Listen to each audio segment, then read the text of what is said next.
Letters of John Nelson Darby, Volume 1, Letter 25E, of 1031.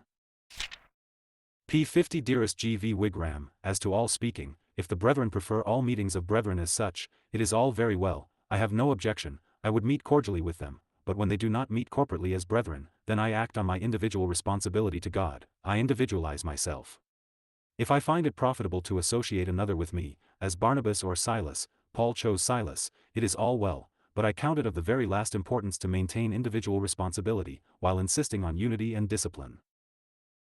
Counsel the individual, exercise discipline if needed, refuse him your room if he preaches error, but where there is unity and discipline in form, if individual responsibility be not recognized therewith, it becomes a petty Rome, and worse, from being narrower.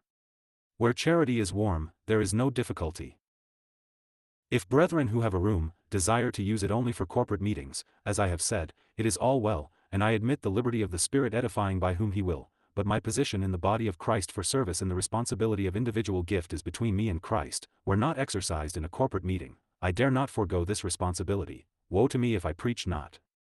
And no one can meddle with it, he meddles with the prerogative of Christ.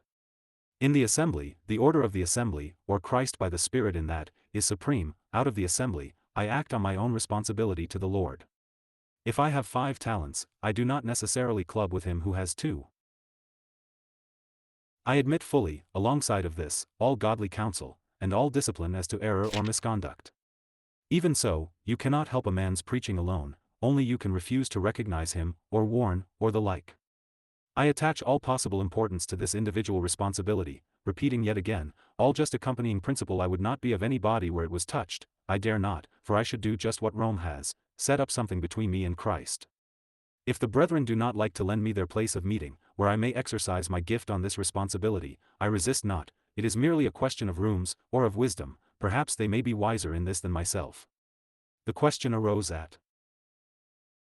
I replied, as above, that if the brethren did not like me to preach on my own responsibility in the room, and would have only open corporate meetings, I had no more to say, I would hire another, but out of the corporate meetings I was Christ's servant, and I recognized no right in another to meddle with this responsibility, saving discipline if that were needed.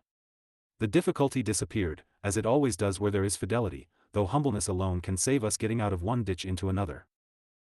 Ever, dearest brother, with much thankfulness for your letters. Yours affectionately.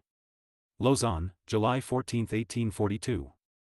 51025E.